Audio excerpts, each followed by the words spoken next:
I try to learn all the time. I ask more questions, even, for somebody who didn't grow up here, didn't live here. I really do know a lot. I know a lot of the people, but I constantly, I question him all the time. He last night, his mom and dad were really kind. His dad would come in, back then, of course, everybody, he smoked cigarettes, and he'd come and take his break. His dad, first worked in the shop, went to Steve. He'd take that break, he'd come and sit in there and get like a cigarette. He said, "Sugar, let me tell you something." That's what he'd say. He'd tell me some story about New Bern or something. And I would just say, "Michael, yes sir, yes sir," or whatever. The answer phones. But I learned a lot. I really did. History, yeah. That we have to remind ourselves. Mm-hmm.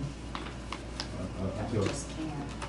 That's what worries me. We have so many people who don't get the essence of who we are. They just want, I see this, that, they don't understand where we've been, what we've done. They just want to see at face value. They don't understand.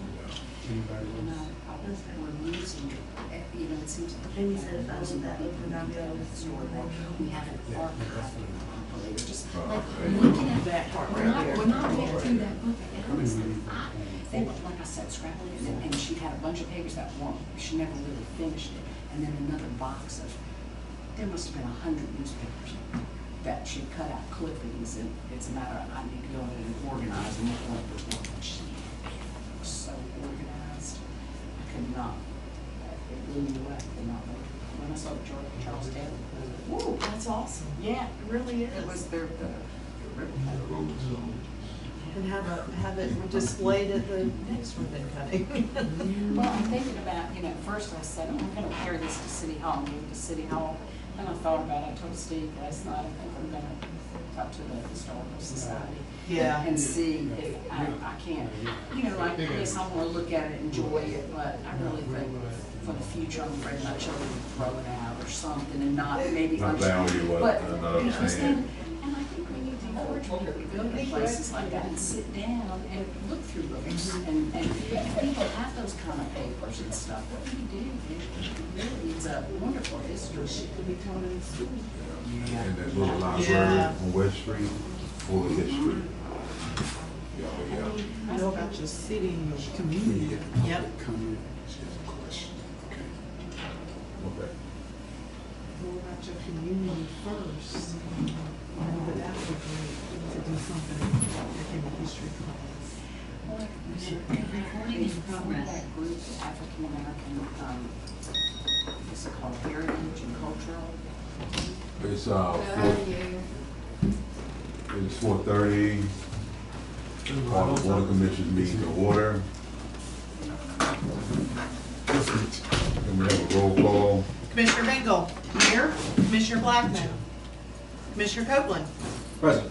Commissioner Outlaw. Commissioner Powell. Present. Commissioner Reddick. Here. Commissioner Scott. Here. We have a quorum. Do we have a question, Mr.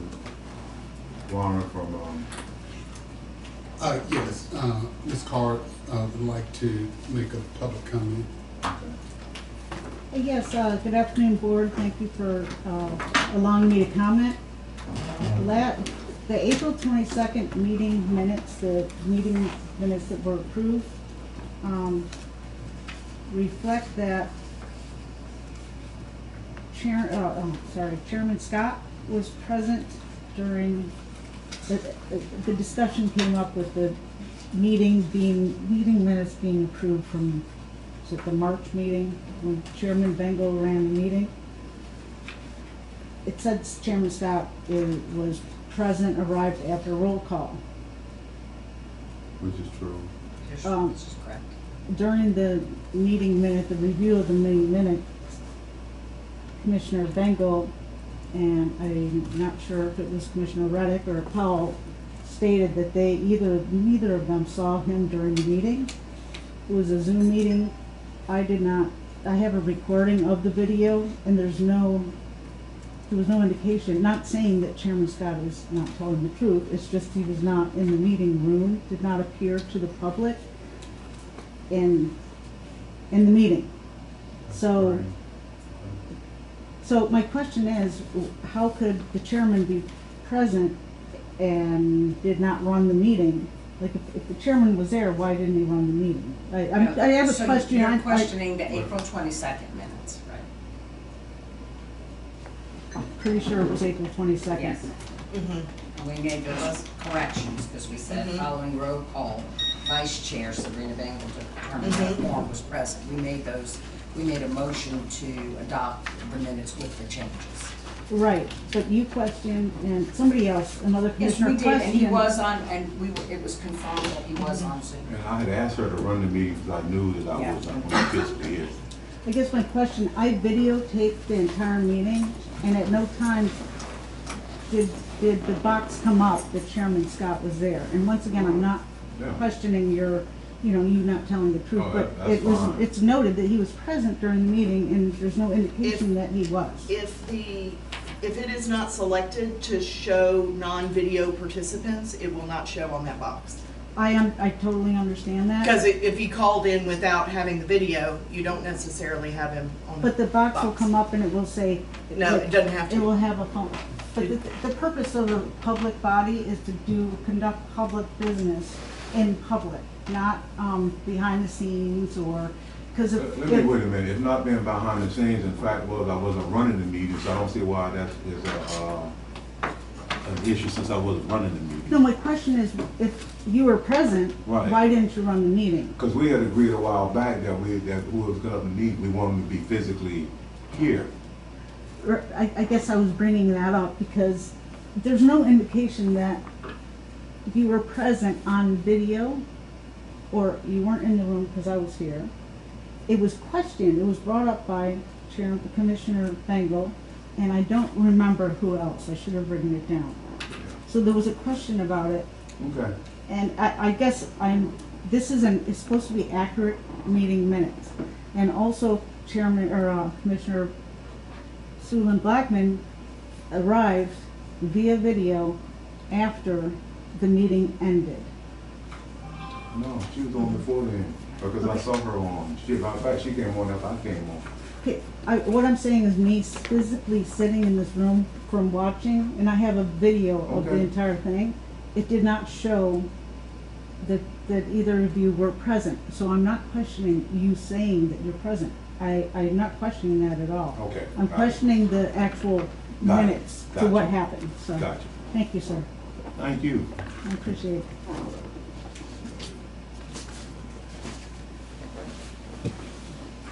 Review the approval of the minutes, review the minutes, please. Quite sure you have, but this is the time to officially do so. Any concerns, anything noted about the minutes need to be? I make a motion that we adopt the minutes as presented. I'll second. Thank you. All in favor of approving the minutes as presented, signify by saying aye. Aye. All opposed? It's approved. Finance report, Ms. Lee. Yes, thank you, sir. We're going to present the year-to-date consolidated income statement as of May 31st, 2024. Total operating revenue for Trent Court is $368,207. For the Ross Grant, $31,117. For Better Vision Housing Corporation, $43,069. New Bern Towers, $490,677. On the next page, total expenses for Trent Court, $499,330. For the Ross Grant, $31,957. For Better Vision Housing Corporation is $0.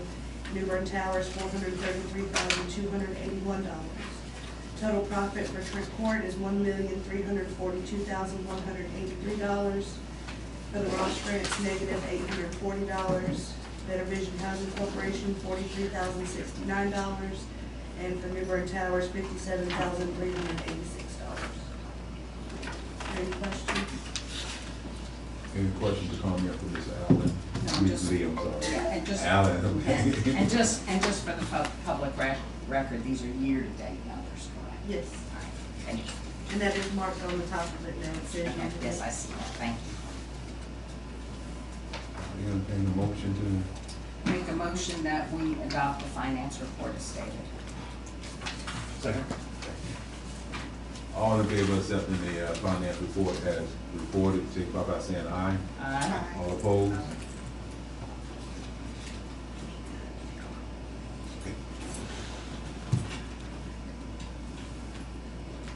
Executive Director's report. Good afternoon, everybody. What I'd like to first do is start with the Inspire score report for Newton Towers.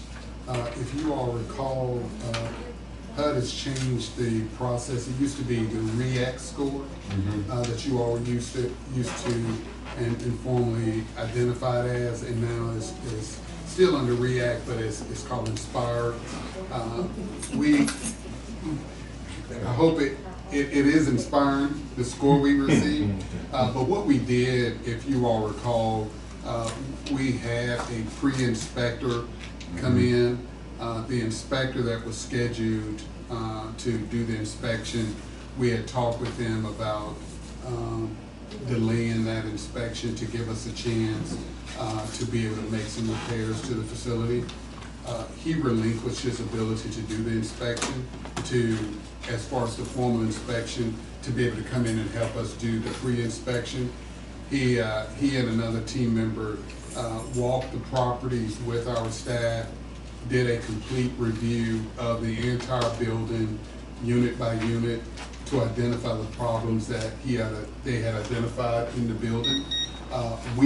Our maintenance team, did all of those repairs based on that inspection. And so when the inspector actually came on April 22nd to perform the inspection, we have the score. If you all recall, last year you all scored in the 60s. And so the score that we received this year, the preliminary property threshold, or the preliminary projected inspection score was 86, but the final projected inspection score was 85. So we scored an 85 at Newbern Towers. Based on what staff has shared with me, that's one of the first times in a very, very, very long time that we scored that high. And so I just want to acknowledge that the staff did a great job from the maintenance, property management, working with the tenants to get those minor repairs done. There were only minor identified things that I shared with you all before, that they gave us 24 hours in those areas to make those repairs. We did that, but the other items we passed without a problem. So the final score for Newton Towers is at 85. Thank you, sir, and thank you for your leadership in that space, Yes. because, the attention to detail that you're doing, because for them to say that, it's about guidance and direction, and Yeah. you're bringing a lot of that, so we appreciate what you're doing. Yes, sir. Well, we enjoy it, and the staff is coming on board. We have they laugh, but we have a theme around here, is that we won't fail our process. Our process may fail us, but we're not gonna fail our process. And so we're putting processes in place, and the staff is adhering to it, and we're working together well on those items, okay? So will Trentport go through the same process as well? They will, at some Okay. point, they'll notify us on whether it's this So year they or don't next do it- year. They don't do it at the same time? No, then? no ma'am, no, it's whenever it randomly comes up in the HUD system, they'll identify you. They generally only identify you within a 30-day period of time, so they give you generally a 30-day notice that they're coming. So it's generally, the intent is you should maintain the properties consistently, but going from the REACT to the Inspire inspection checklist, they've identified a different scoring criteria. And so this is the first year that HUD is going to the new Inspire inspection process, and so we're delighted to have scored through That's this. good. Plus up with that is, even though the structures are different, at least identifying the types of things they're looking at, and they go ahead and be proactive in the Trick Corner area. Correct. And go ahead and start working on those deficiencies that That's correct. exist. I want to say, first of all, congratulations to Councilman Reed. I'm glad we get the sort of historical view, because, someone new, I would look at this and not know, is this good, bad, or ugly, Sure. right? So that's good. I assume though we are, you know, the ones that are identified here, we're gonna work on. Yeah, so we've already addressed those other deficiencies. And again, we're gonna have some discussion a little bit later regarding the envelope of the building, because we are having some problems on the envelope of the building. So I just wanna share, Fred Ford, our architects, is gonna be on, just where we can I wanna keep the board up to date, so I don't want no surprises. So when, you know, at some point we're talking about water penetration, or like we got one unit that's down in the towers now, because again, the water's coming through the cavities of the wall, but that's the skin of the building, is where that water's coming in. So I wanna make sure that you all are kept abreast and know what's going on and why. So as we continue to talk about capital needs and potential improvements, or at some point reconstruction, you understand the whys, because you've been informed throughout the whole process. Okay. Next, you all, we received, as you all know, we put out an RFP for a Choice Neighborhood Initiative implementation RFP for a grant writer planner to assist us with putting that application together. We received some applications. We went back out some time ago with your approval to make sure that we incorporated everything that we needed to within the RFP, based on the planning process and the fact that in what we heard from several of the entities that have had experience in doing this, is we needed to put the planner aspect into our RFP because we had done a planning grant before and was awarded it, but now we're moving to implementation. We got to keep in mind that that was 2013, 14, 15 timeframe. So even though we have good bones within the transformation plan, it still needs to be updated. We need to bring community partners back to the table again and move forward with that aspect. So we made some modifications to that. We created an evaluation committee made up of the board and some outside individuals to help us independently evaluate those applications. They turned their scores back into Julianne, and then she provided them to me. What I'm asking for tonight is permission. CVR scored the highest with 350 points. I'm asking the board's permission to be able to move forward and work with our attorney and CVR to draft contracts and those kinds of things, and then we'll come back with a formal resolution. But tonight, based on the scores and evaluation, want to be able to move forward. So tonight I'm just asking for the board's vote to be able to move forward to continue negotiations with CBR, and then after Jamie and I work with them, we'll come back with a contract and a formal resolution.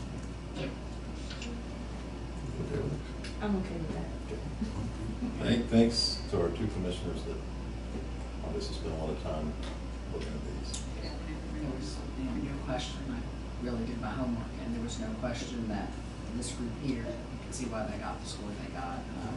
They've got the background, they've done CNI implementation grants before and won some. So these people are in the business, they know what they're doing. Hate to leave money on the table. So that's why we need somebody with this kind of vision, so that we can get in line for the other communities also.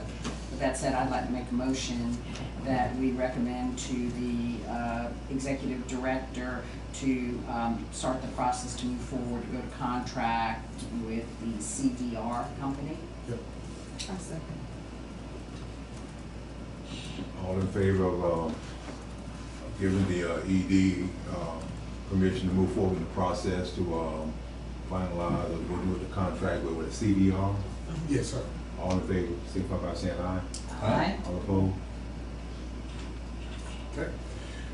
Next, last, is it Monday? I'm trying to remember. Wednesday. Wednesday. Ooh, the day's gone.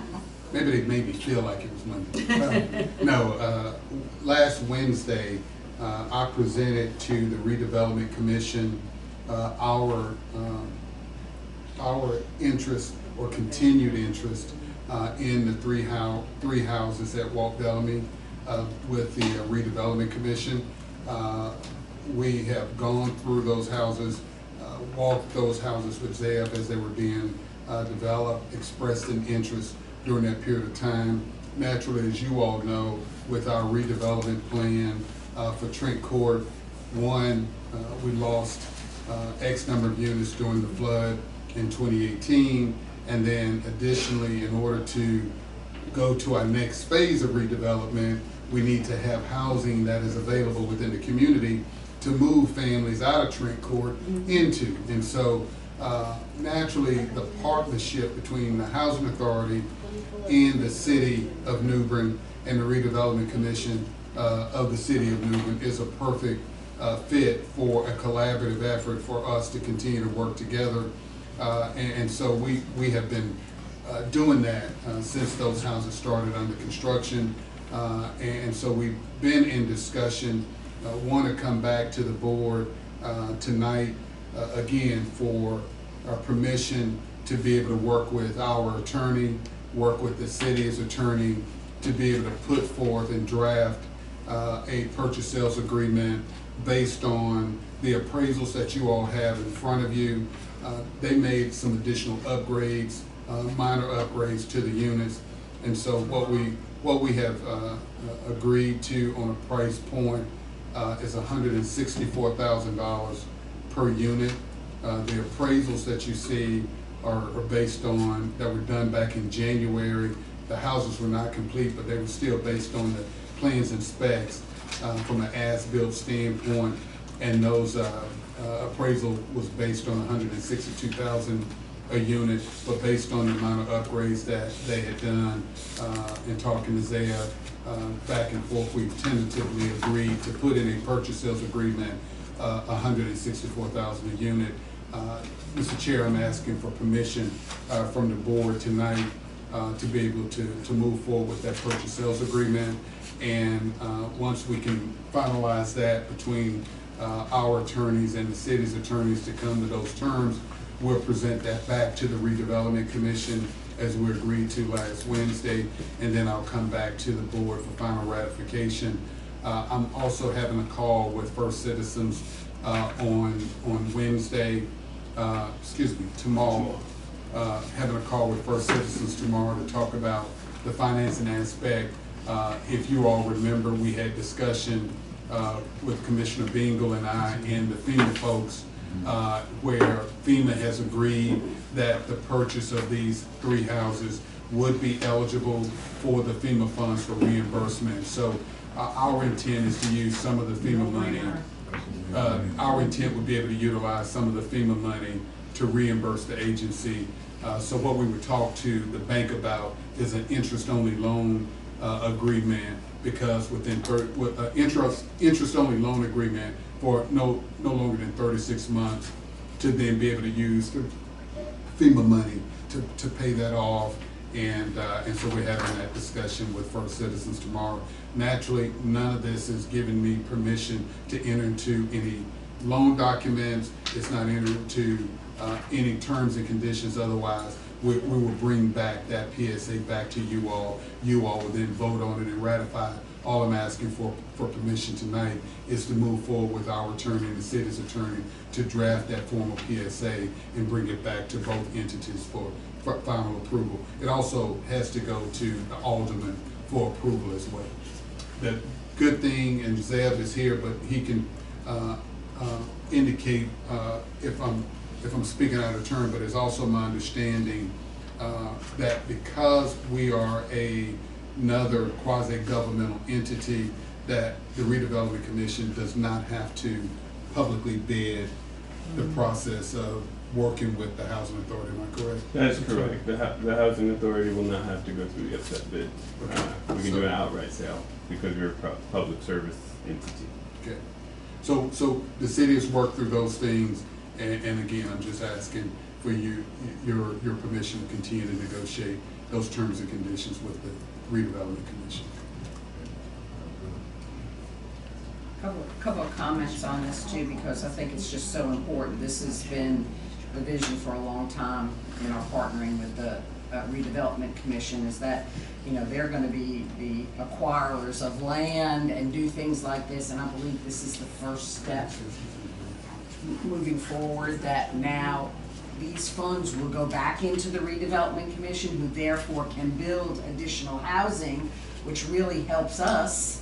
Therefore, we can have spaces then to start placing some people who need homes. I mean, we are really short on this, and we know the condition of Trent Court. We know that these will be brand-new homes that meet the needs of today's families, and I think that's what just makes me feel so good about this process, and I look forward to you getting started just as soon as possible once we can get this closed on the next set of houses. I think it's good for us, I really do.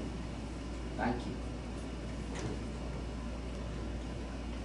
So, yes, we're in agreement with the commission for them to move forward with the attorneys to pull together a contract purchase agreement to procure their homes with the redevelopment commission. All in favor with that? We good? We haven't had a motion actually. Somebody has to We make need a to- motion. Yeah, we haven't made a Anybody want to motion. make a motion? So moved. Okay, and I'll second it. And now, that I just said, yeah. All in favor? Aye. All opposed?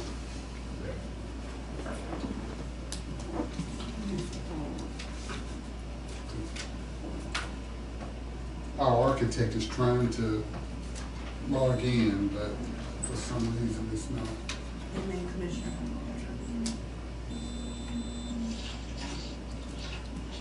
Stephanie, I'm sending you a link.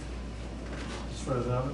well, they say they're in the waiting room, but there's Do you see them? no man. Would they be right there on that? I don't know.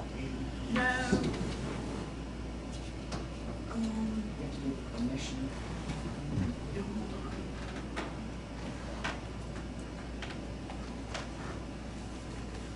And then Commissioner Powell came in, that's where it came up. Oh, did it pop up there? Yeah. Oh, okay.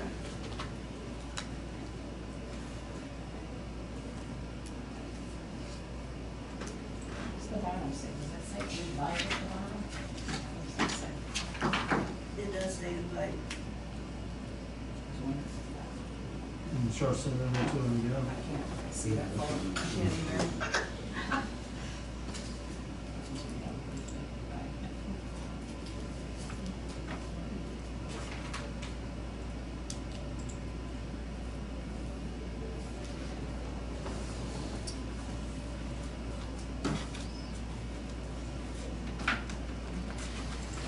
Somebody send me the link. Yeah. Should be able to do that.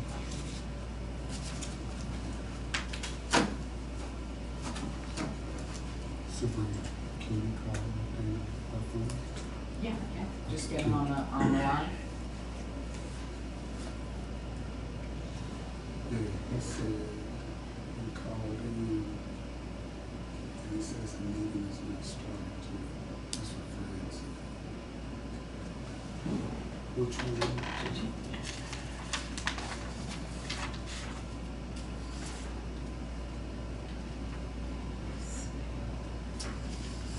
Been waiting for an invitation, that's what he's saying, so I'm just gonna call him.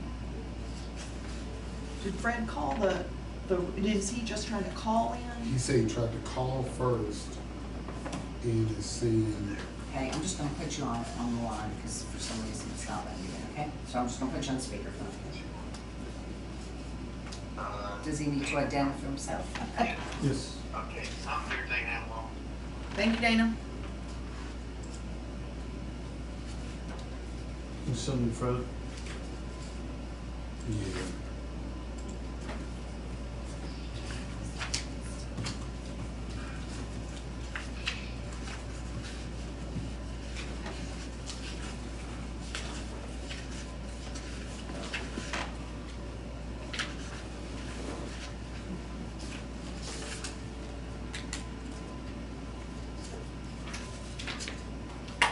hey, Reggie. Hey Fred, I'm just gonna talk and I know you have your information in front of you, but let's just, yeah, and that's okay, we're having some technical difficulty with it from that perspective, so we'll work through it. Let's talk about, first, if you would, just share with the board the concerns on the exterior of the Newbern Towers that we talked about, and just kind of bring them up to date, and I'll let you do that, okay? Okay, all right. Good evening, everybody. I appreciate you having me this evening. And this is a Bern for Stock Architecture. Reggie tasked us with taking a look at the Towers building, and there was some apparent issue internally on one of the units and vertical stacks of units in the building. And upon arrival, we could see where there was some damage along the exterior wall area, and some patching had been done over the years. There was nothing that was glaring from the inside per se that jumped out at us. So we took a look around the exterior of the building. Obviously, being 8 stories in height, we had limited access to each of the floors on the outside, but we did what we could to take a look. And from our observations, we noticed a number of concerns there. A few things that we noted included some rusting that's pretty evident when you drive by along the front facade of the building. Most of that rusting is occurring when PTAC units are penetrating the existing wall.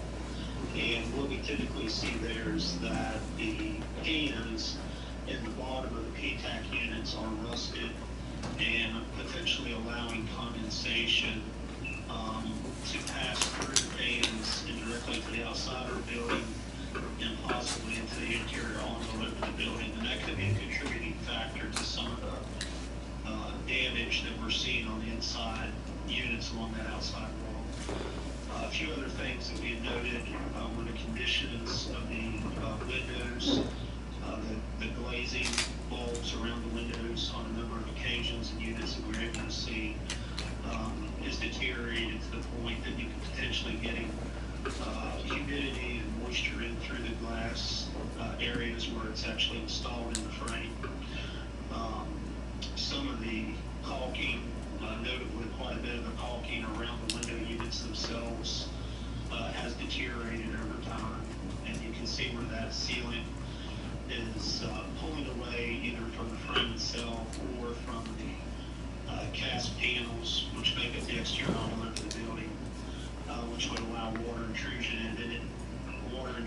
into the building, potentially at any given location that you have one of those window openings. And then you'll notice that the building itself appears to be comprised of a number of cast panels with an aggregate washed appearance to it. And those were installed originally in sections, and then those sections where the joints occur are kind of joined together with the sealant, both vertically and horizontally. And you'll see where a lot of that sealant has deteriorated over time and pulled away from those panels that could be contributing at any given point in the building envelope to allowing moisture on the inside of the building. So those were some of the vertical observations that we noted. Going up to the rooftop, the roof was in okay shape. It's nearing its useful life, given the environmental conditions that the building sits there, Newbern along the waterfront. Some of the sealants along the perimeter of the roof where it joins the vertical parapet wall were deteriorated to the point where there's pulling away or cracking in the sealants that would allow moisture to enter in at any given point. Some of the caps or the vertical top sides of those precast panels that I mentioned that make up the facade, those horizontal joints in plane were also deteriorated. So a lot of your joints, your penetrations, such as your windows, your door frames, where you've got sealants and caulks around those penetrations, have deteriorated to the point that they really need to be evaluated and dealt with pretty promptly. The PTAC units themselves, where the pans are apparently rusted, I mentioned to Reggie, maybe an exhaustive effort, but we would probably really need to look in there there and see which fans, if not all of them, would probably need to be replaced. In some buildings of this construction that we've dealt with really in the recent past, in probably the last 5 years, one of which really comes to mind was a somewhat similar construction, although it was masonry on the outside. They were having similar issues with their PPAC systems and water infiltrating the wall system. Another component of the mechanical system that was in the building that was that there was a I'm gonna hang up. did someone have a question, Reggie? I'm No, sorry. no, sir. Somebody was logging off the telephone onto the screen, so they're in. Okay. Go right ahead. All right. Another component to the mechanical systems, at least in the building that we had assessed, and I'm not sure in this particular building, unfortunately, we don't have that we can find comprehensive building plans in the original construction, but the previous building that we assessed actually had a condensate drain pipe that was used to drain the condensation from each of the PTAC units vertically in the exterior wall envelope, and we found that some of that had deteriorated within the wall, allowing moisture to enter. So that was another kind of a hidden piece to that situation we were dealing with. It's kind of unknown here unless we really get into some further destructive investigation where we would open up the wall and kind of assess some of those conditions. And these things, in addition to some of the interior things where I think Reggie's probably going to talk about, are some concerns that we have, obviously, from a building standpoint, should be looked at fairly soon. As this other building that we were assessing, we found that there was enough moisture entering in through the building envelope that it impacted the exterior wall framing to the point that literally some of the metal studs had deteriorated by rust to the point that they really were not connecting to the top and bottom tracks of the structural floor system to help stabilize that exterior envelope. So, and in addition to that, they had extensive mold conditions inside the wall envelope from that moisture getting in, the humidity, the temperature differentiation between the exterior and the interior with moisture in there, causing some, extensive mold problems for them. So we've not got to that point of investigation, but that's certainly something that the agency should be considering and looking at this property. Thank you. So that's kind of the summary on the outside. Yeah. No, thank you. And really, the intent of what I wanted Fred to be able to do and what I'm trying to investigate is as we continue to know that my experience has told me as I look at the building that I needed to do a further study of the building to see that what the minor problems that I see on the surface, my experience said they're much bigger issues than just what I was visually seeing. And so I had Fred come in, we even had Fred down the other week with Pipeworks, our local plumber here in New Bern, because my staff didn't know where the cutoff valves were throughout the building, and because of the flood, we lost the plans and specs. So Fred came down, Alan at Pipeworks, they went floor by floor, unit by unit, to be able to identify where the cutoff valves are. And so Fred is going to put together a plan along with Pipeworks, and then they're going to come back and go back through to make sure that even if we got to change out some of the valves to make sure they're working. So that way, whenever we got a flood or some particular issue, my team, as well as Pipeworks, will know specifically where to go, how to do it, and how quickly we can get that water turned off in the event of some type of issue. So we're taking a more proactive stance to make sure we know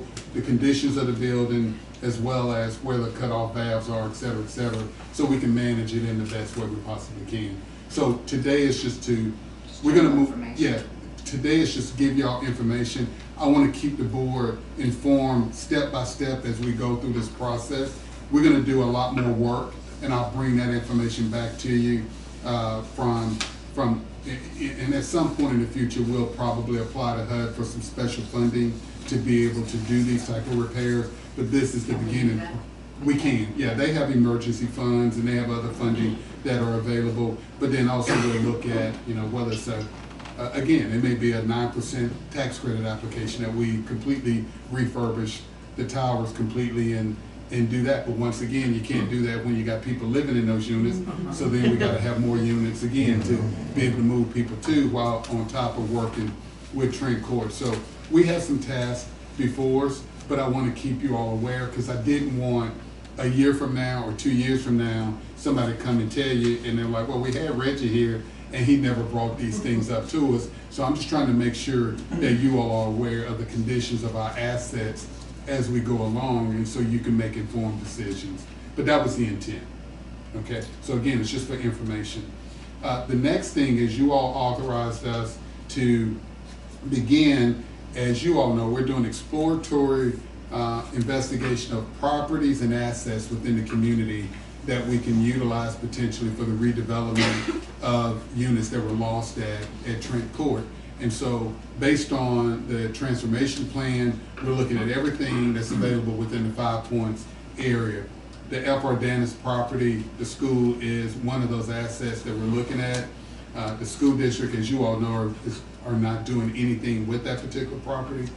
You all authorized us to be able to do an investigation on the possibilities of redevelopment. The city stepped in and provided for the phase 1 and phase 2 reviews, environmental reviews for the property. So we're happy that the city was committed to doing that. And so what I have tasked Fred with is, one, being able to tell me the current conditions. Sabrina knows, and Zeb, we walked that property. We've gone inside the building. We didn't go to the second floor because you can't, it's not safe to be able to do that. But from a historical perspective, we know the commitment that the community has to that property and what it means to the community. If there's an opportunity in a way that we can utilize that land as well as the property to refurbish, to be able to utilize the school and turn into some units, we want to be able to do that. So I will send out, Fred was going to have it on screen today, but I will send out to you all by email. Ms. Carter, I'll send it to you as well for your records. But I will send out to you just a schematic. It's nothing etched in stone, nothing saying that this is what we're going to do. But I did want to present that to the board, where it's some schematics of floor plans of using the existing wing of the first and second floor.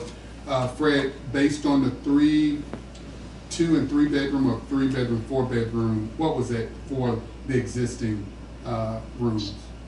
Yeah, so what we've got Reggie laid out right now, and we had a C&I host last week that we had to deal with HUD coming in from Washington, that we're part of a team of, and a few other things. So we're a little behind with Reggie on this, but we're picking steam back up. But Reggie, since last week, we've laid out a couple of plans from the one that I give you a preview of. Oh, okay. And yeah, so I'll get those over to you tomorrow and let you put that in the packet. Okay. As kind of a preliminary schematic preview of where we're going.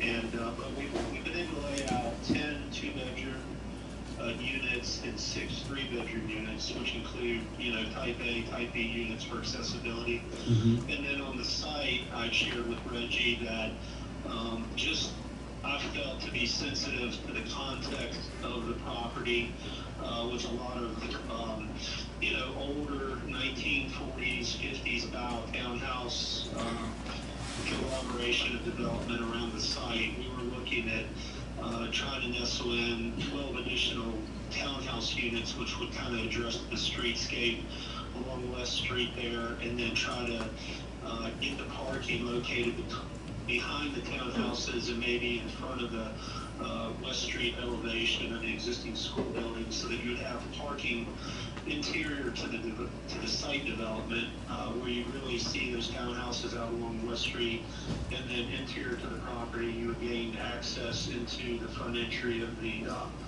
2-story school multi-family building.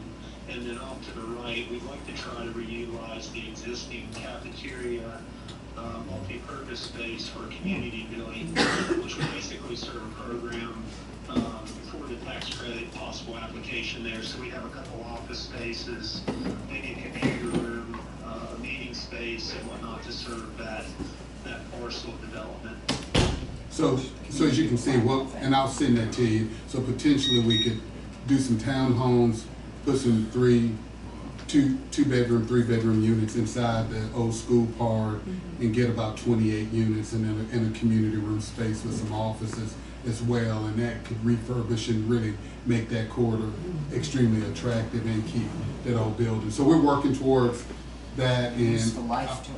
yep, and I'll get, once Fred sends that to me tomorrow, I'll get that information out to you. But again, I just wanted to kind of give you an update that we are making progress and we're moving things forward. Brady doesn't like keep putting these ideas, I bring it to me. Tell me where that is. That's vision right there. That's vision. That's great. That's vision. That's good. That's vision.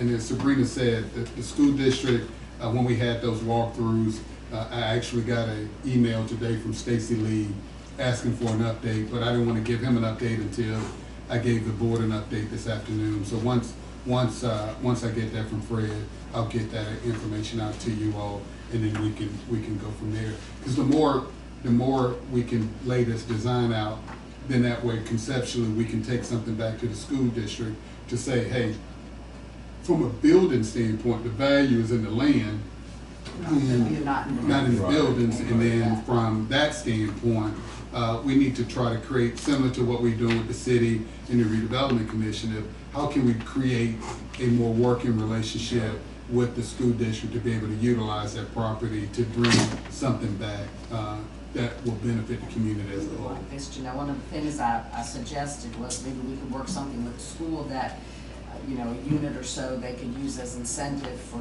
new teachers, entry-level teachers at a, you know, a reduced rate for, you know, for recruiting purposes. Yes. Where the people they're trying to recruit in here don't have places to live, could be entry-level school, entry-level, you know, staff, or even a fire or police, whatever. That entry level are looking for those type affordable homes, and I think this could be a win-win for the whole community in working with the school system, teachers, with the units that we need. So I think we do a little, I'll give you this if you give me that kind of thing. So once again, go ahead.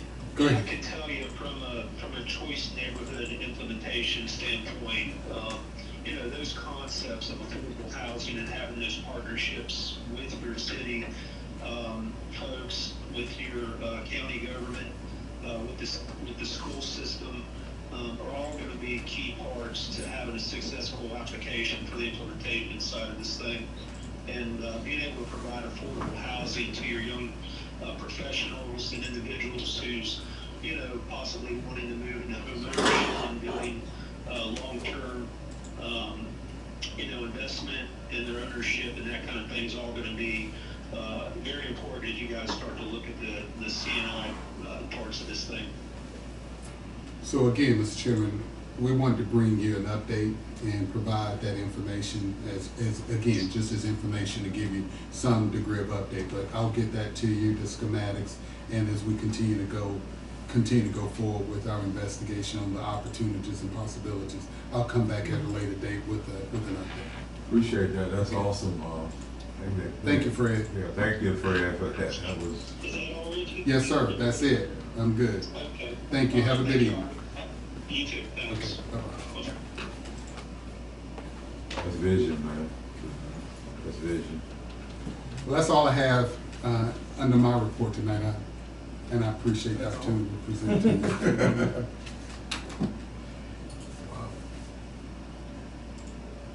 So,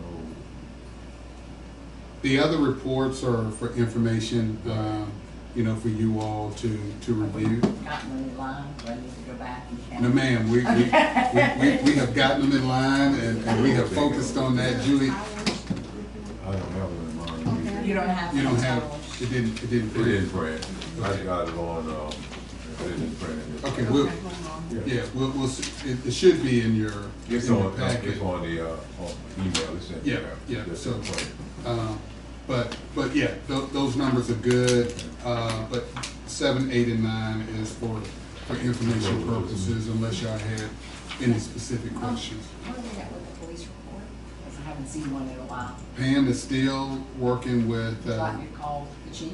yeah. Is that an Yeah, issue? it probably is at this point, because we've been going back and forth, and what they indicated previously was the format that was previously used and how they pull data now is different.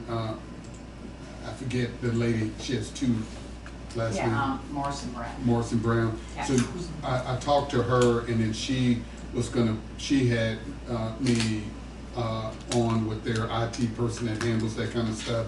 But they had indicated at that time that they'll try to give us, based on that previous report that you all liked, but their whole system was different from when they originally created that. But yeah, maybe at this point, if you step in, Sure. that'd be a big help. And what are you trying to do? Just a police report, you know how. It used to be part of It the, used to be part of the report and would just give you an idea, it didn't tell you what it was, but it would just say, you know, calls for service, break-ins, something, whatever. Because you can't, if you've got the detail, then you can address if there's a problem, you can address what the problem is. And we gave them a copy of the previous report, but what they said is how they pull that information off. It's different. It's different now than the way they did when they originally created that report. So that's the difference in some ways. So question, do we have any update on the sure shot thing we discussed? Short shot, or Sure shooter? safe Short shot, shooter. shot saver. Yeah. Shot spotter. Safe Shot spotter. spotter. You have to be very careful when you say it. You know what I'm talking about. Yeah, I'm sorry. no, we have not heard back from the chief yet. He said once they pull something together, they'll be in touch with us to tell us what, if any, I out there heard share. on It was in the national, news today. it was in the news today that they It worked? caught the gentleman that, killed the lady, who was Oh, in running or Michigan? whatever. Yeah, and so the shot spotter. Is what got him? See? And just the other question in terms of on-trip court, you know, our year-to-date unpaid balance is at $54,000.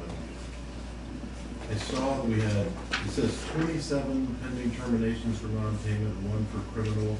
I assume we're not gonna actually lose all 27 of those, it's we're reporting this there, but where are we standing with that? So as we discussed at the end of the year moving forward, those individuals, I'm standing firm with our staff to make sure that, even to the point that I had this discussion with Tasha the other day, because I was looking at, to your point, I was looking at our TARS report, and even with some of the elderly, she had given, as an example, one guy was over $1,000 in arrears, but it was 3 months. And I said, no, 3 months was 1,000, so it was like $200-some, $300 a month, thereabout. And so, but again, our policy is, if they're late, we begin that process then. And because they were elderly, I said, well, so that's where our slogan is, we're not gonna fail our process. Our process may fail us, but we're not gonna fail our process. And so you gotta follow what we put in place, and then we can address it. That's where sympathy through the Ross program and other services go out into the community and ask people for monies to help these people. So I'm using that to answer your question is, our intent is, we're gonna follow our internal procedure. Then we will go out into the community, whether it's RCS or Salvation Army or other entities, and ask them for assistance to be able to help pay rent, churches, other organizations, to help these tenants get caught up, but we're following the process. Thus far, it's been pretty successful to be able to retain those people, but until you put their feet to the fire of starting the process, otherwise, you know, if you owe the rent and you're not paying the rent, it's like I tell people, the tenant has already made a decision on the 1st of the month that they're not paying the rent. The fact that we're at the 30th of the month and they still hadn't paid, it's not the tenant's fault. The tenant already made a decision that they weren't gonna pay. The fact that we still letting them live there, that's our fault.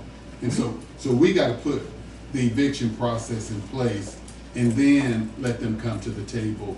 And when we did that, based on y'all approval, people start coming in.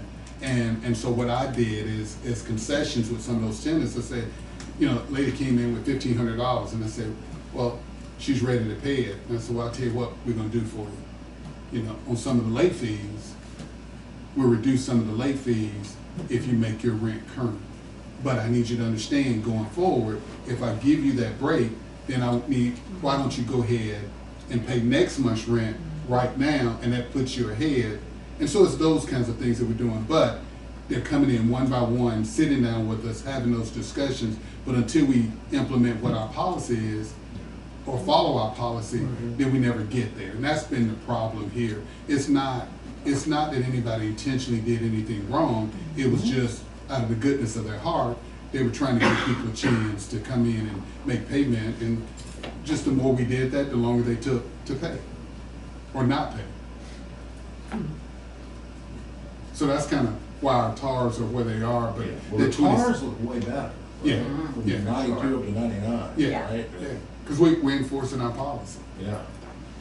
And then the non-payment's also going up as the balance a little bit, but that, you know what you're working with. That's right. That's exactly right. And also, it used to be where in public housing, the notice to show cause was 14 days prior to COVID. And so here's the difficulty. It used to be after the 5th, we had 14 days before we could start the process for the eviction. We had to notify the tenant, go through the 14-day process, then we can go to the court system. Well, since COVID, or when COVID happened, along with the moratorium, they put a 30-day process. So they've not gone back to the 14-day process, and so You're a month behind. So a month behind. So that's why I'm sharing with the staff. It's so key that before, if it was 14 days after the 5th, then we could still evict a person within that month. Now, I gotta be the 5th, so on the 6th, I can give them a 30-day notice. So now I'm already into the next month. You follow me? Yeah. And then I gotta go to the court and get a court date, which is probably a week to a week and a half later. So by the time I get them out, I'm really gonna be almost 3 months in arrears by the time we get them out. And so, but there's nothing we can do about it. That's why it's so important that we follow our policy. So when the 5th hits, we give them that 30-day notice. Great. Thank you. Yes, sir. Any more questions for Mr. Bonner or in the area?